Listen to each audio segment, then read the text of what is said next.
Hello friends, I am Abhay Kumar and I am going to talk about today about the Bhumi Puja function, that is groundbreaking ceremony which has been just held in Ayodhya. Prime Minister Shri Narendra Modi has gone there and he had just performed the puja as a judgeman, and the incident, the event has been telecast by media channel. So the program is just over, and I was compelled to express my view here. Let me begin with my personal experience.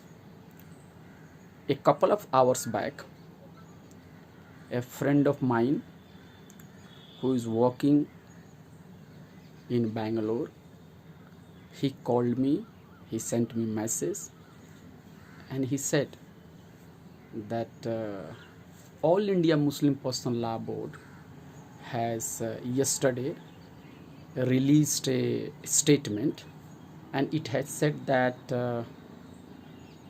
the way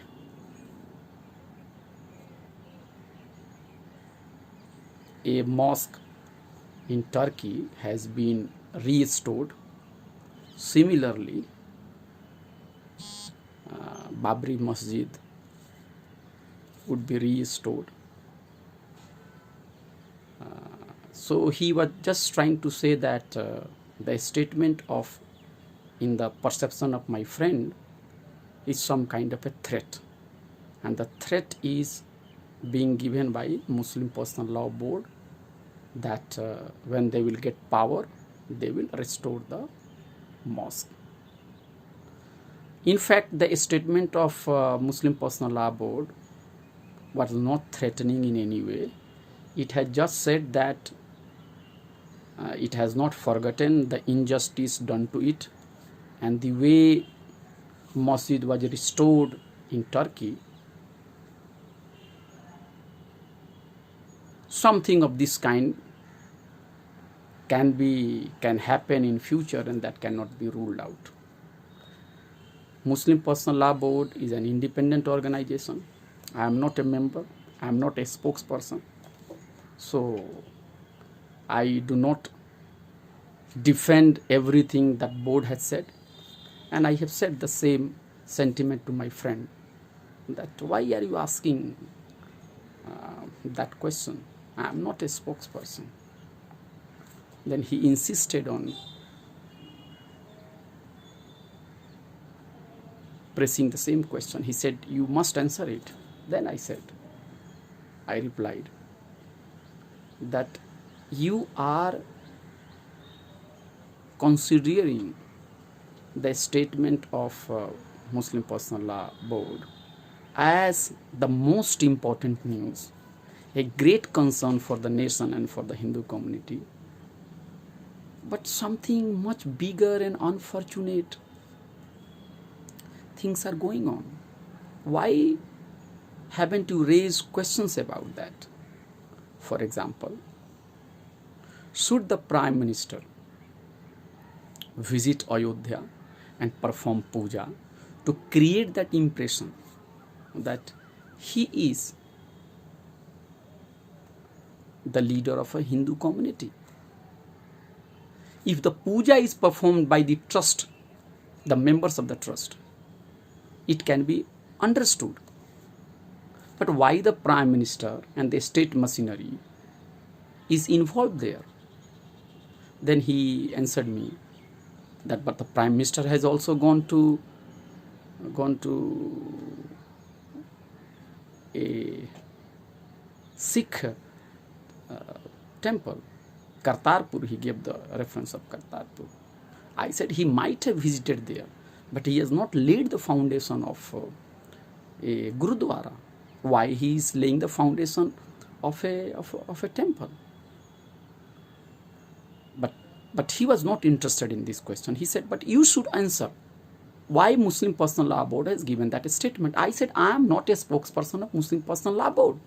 Ask Muslim Personal Law Board. But this is very minor issue. The bigger issue is that the state institution, the office of Prime Minister, the office of Chief Minister, the whole state machinery is being used. At the time of Corona, I think the cases in India have gone up, and India is now the worst hit country. I think it has taken the first position.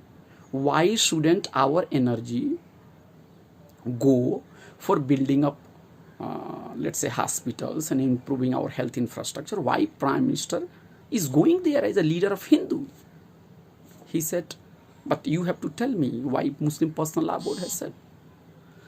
Again, I ask the question that don't you think that having faith in Lord Rama is one thing, and making temple a political movement is another thing? Will you deny the fact that temple movement beginning in 1980s by the Hindutva forces is a very much a political movement? And when the mosque was demolished, it also created bloodbath. It also triggered off violence in this country. Thousands of people died. Innocent people died. We should never forget that when temple issue was raked up, India is going through some kind of a revolution, because Mandal Commission recommendation was being implemented, and first time a large group of lower caste were going to get some kind of reservations in public employment and educational institute. When the country was witnessing some kind of movement for social inequality, at that time the movement, that Ram Mandir mobilization, was led by Shri L.K. Advani. He said, no, but you have to answer why Muslim Personal Law Board has said. My reply was that when you are not interested in my question, why should I be interested in your question? Then our conversation could not go further. I don't know whether my response was right or wrong, but I felt very sad. And I realized the power of a state agenda, the power of propaganda, that individual person like me and you are not in a position to critique, to counter that hegemonic ideology. A few hours later, I was watching on my laptop the puja ceremony in Ayodhya. And I was also going through the comments of some of my friends on my social media pages. And one thing I have realized, that a large number or a good number of friends feel very sad at this moment. It is it is a big challenge for Indian democracy and secularism, that a temple issue is being taken up by the highest leader of this country, by the Prime Minister, and he has gone there and he has performed the puja. And I could recall the Pandit has said, Narendra Modi Yajmana. It means that he was Yajman of the Hindu community. I also felt very sad, and a question cropped up in my mind, that is Indian secularism still alive? Is it still alive? A few hours later, now I gathered thought, and I want to communicate this message with you, that the real challenge to save secularism is to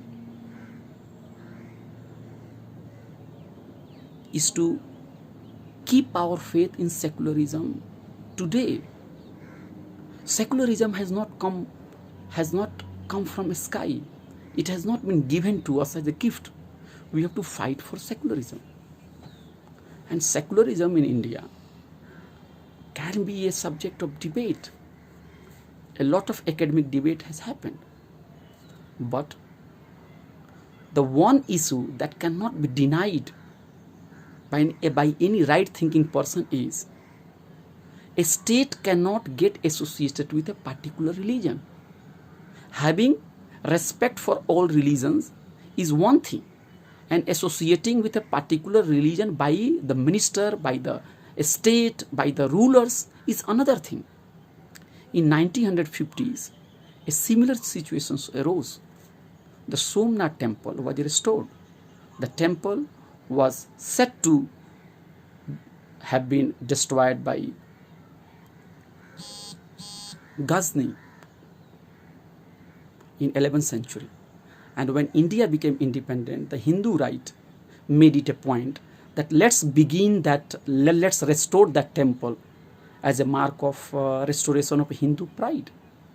And when the temple, the Somnath temple, was restored, Rajendra Prasad, then the president, was invited in that functions, and Nehru opposed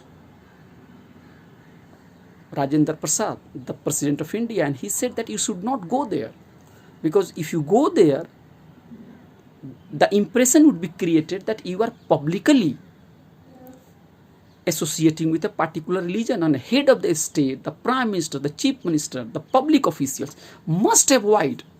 Having faith in a particular religion is one thing. Nobody is stopping public official from having a faith and practicing religion. But in public life, they cannot propagate a particular religion. But Rajendra Babu did not listen to him. And Rajendra Babu went ahead with the program.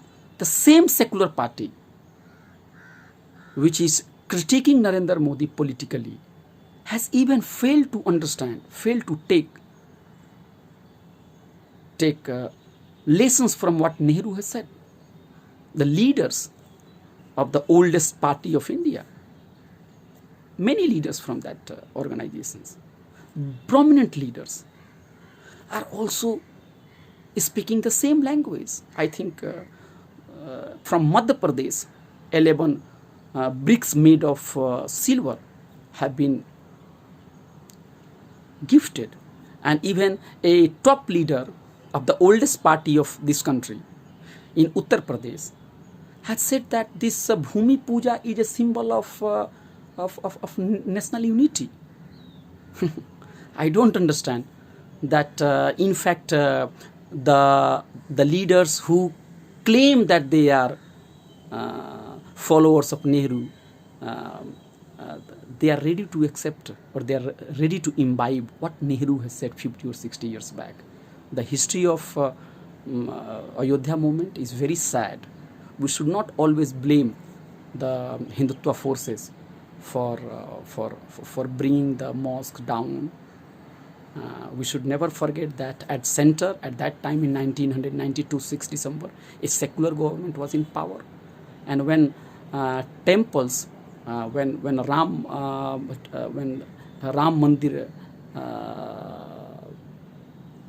Mandir Tala, the lock was opened, it was also a secular leader who was the prime minister. Way back in 1950s, when suddenly idols were found inside the mosque, it was also a secular government. The secular government have also played a big role in what we are seeing today. Very sad day. A few things I want to tell you. The Prime Minister in his speech says 2 or 3 very important things. First, he didn't say Jai Sri Ram, he said Siya Ram.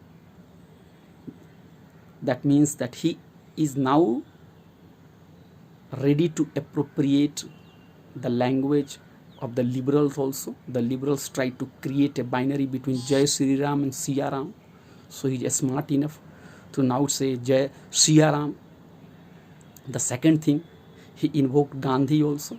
So he is also appropriating Gandhi. And he has also said very sad thing that Dalits and lower castes have played a key role in defending Hinduism and defending the values of Lord Rama. So he is trying to create a binary between the outsider minority community and the insider, the real Hindus, which include also Dalits and Adivasi and backward classes. So he is trying to appropriate everything. He made references to Ramayanas, that there are several Ramayanas. Ramayanas are very popular. Ramayanas are popular in Indonesia, in India, in South, in North, across India, across world. The Ramayana is popular. But he has never said that if Ramayanas are popular, that means that there are several Ramayanas. And if there are several Ramayanas, then there are several interpretations. But why the Hindutva forces is insisting on having single interpretations of Ramayana? In Delhi University, there was an article, 300 Ramayanas. Why that article was taken off from the syllabus, withdrawn from the syllabus? If the Hindutva forces are very comfortable with diversity of Ramayana. So I want to again reiterate that having faith in Lord Rama is one thing. And here I am not saying, not stopping from anybody from having faith in Lord Rama. Even family members, my family members, my mother and other people, they have also great respect for Lord Rama. But having respect for Lord Rama is one thing. And using Ram politically, that is the agenda of political Hindutva. And we must oppose it. And today, the challenge is to reform our faith in secularism more than we did yesterday. The time is not to surrender it. The time is not here to feel threatened and frightened by them or to cave in. We must fight for the constitutional values of secularism. And this is not the questions of faith. Nobody is stopping the Ram Bhaktas from doing devotion to Lord Rama. But to say that the temple has to be constructed on the very side of the mosque, that is a political project. Nobody has any problem if thousands of Ram temples are built across the country. But why the Hindutva forces have always insisted that temple was destroyed, the temple once stood at the very place where the mosque was standing, and that mosque was razed to the ground in broad daylight in front of national and international media. And I want to read out a few lines to strengthen my argument that Mandir movement, the Ram temple movement, was a very much political agenda. There is a writer, his name is Shitala Singh. I think he has written a book, and in that book it has been discussed that in 1986 Panchjanya, the mouthpiece of the RSS, carried a story, and they also carried the picture of then General Secretary of Vishwa Hindu Parishad Ashok Singhal, and it was claimed that Babri Masjid issue and Ram temple issue is going to be solved. But then what has happened, that the Hindutva leader intervened and they said that we do not want that Mandir issue to be solved so early. And I want to read out a few passages here that yes, पांचजन और organiser RSS के अखबार के 27 दिसंबर 1987 के शुमारे में खबर छपी कि राम भक्तों की फतह हो गई है, कांग्रेस सरकार मंदिर बनाने पर मजबूर हो गई है और उसके लिए ट्रस्ट बन गया है। इसे राम मंदिर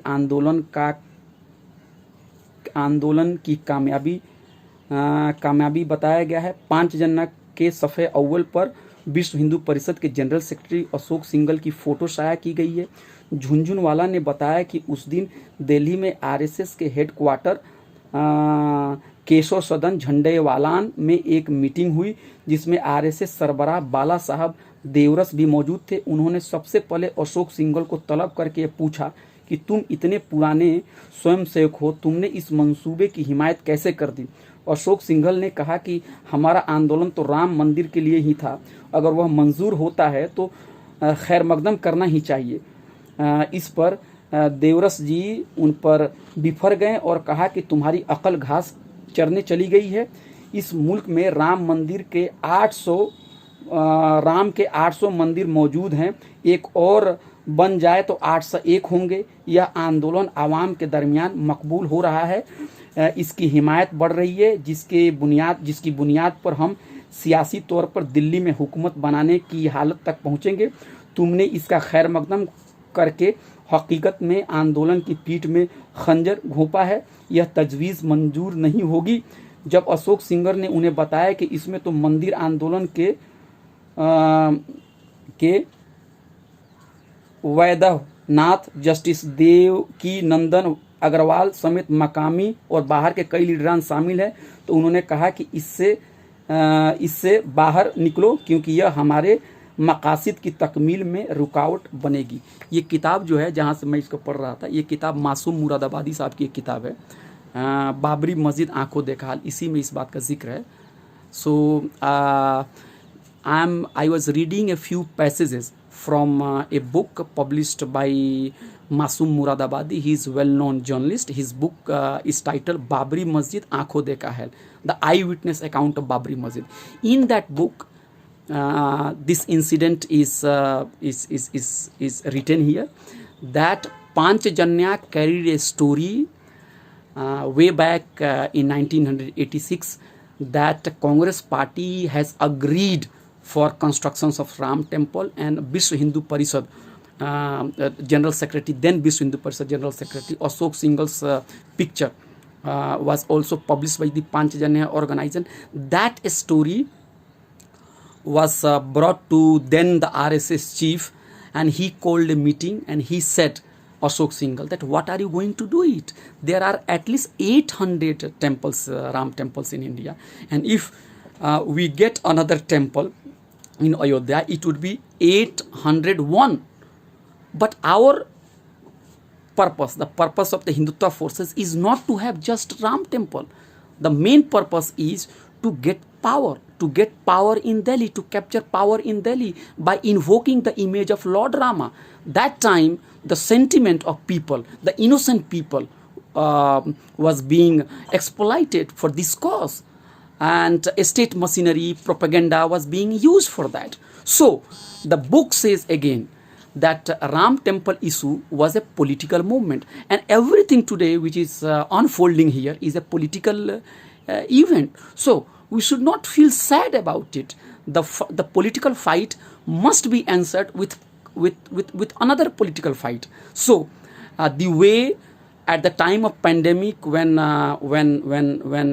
people are really suffering, when India is reeling under corona pandemic, the need of hour is to work on health infrastructure, to work on let's say building up more hospitals. But the state machinery, the Prime Minister himself is leading a campaign for building up a Ram temple. It is all politically motivated agenda, and secular India should not feel sad, should not feel frustrated, should not feel let down. I think this occasion should be used as a peg for reaffirming our faith in secularism, and we must also criticize the so-called secular parties who need the votes of the minority community, who needs the vote of the marginalized community. But when it comes to defending secularism, they have not stood firmly. Again, again, it is a very challenging time. We must stay united, and the purpose of this video is not to hurt anybody's sentiments. Those who believe in Lord Rama, they have every right. The constitution has given every right. They must have freedom to worship Lord Rama. But using a state machinery for building up a temple and involvement of the Prime Minister goes against the very principle of secularism, and that we must critique, and secular forces must be ready to deal with these challenges with a renewed faith and renewed energy in secular and democratic politics. Thank you very much. I am Abhay Kumar.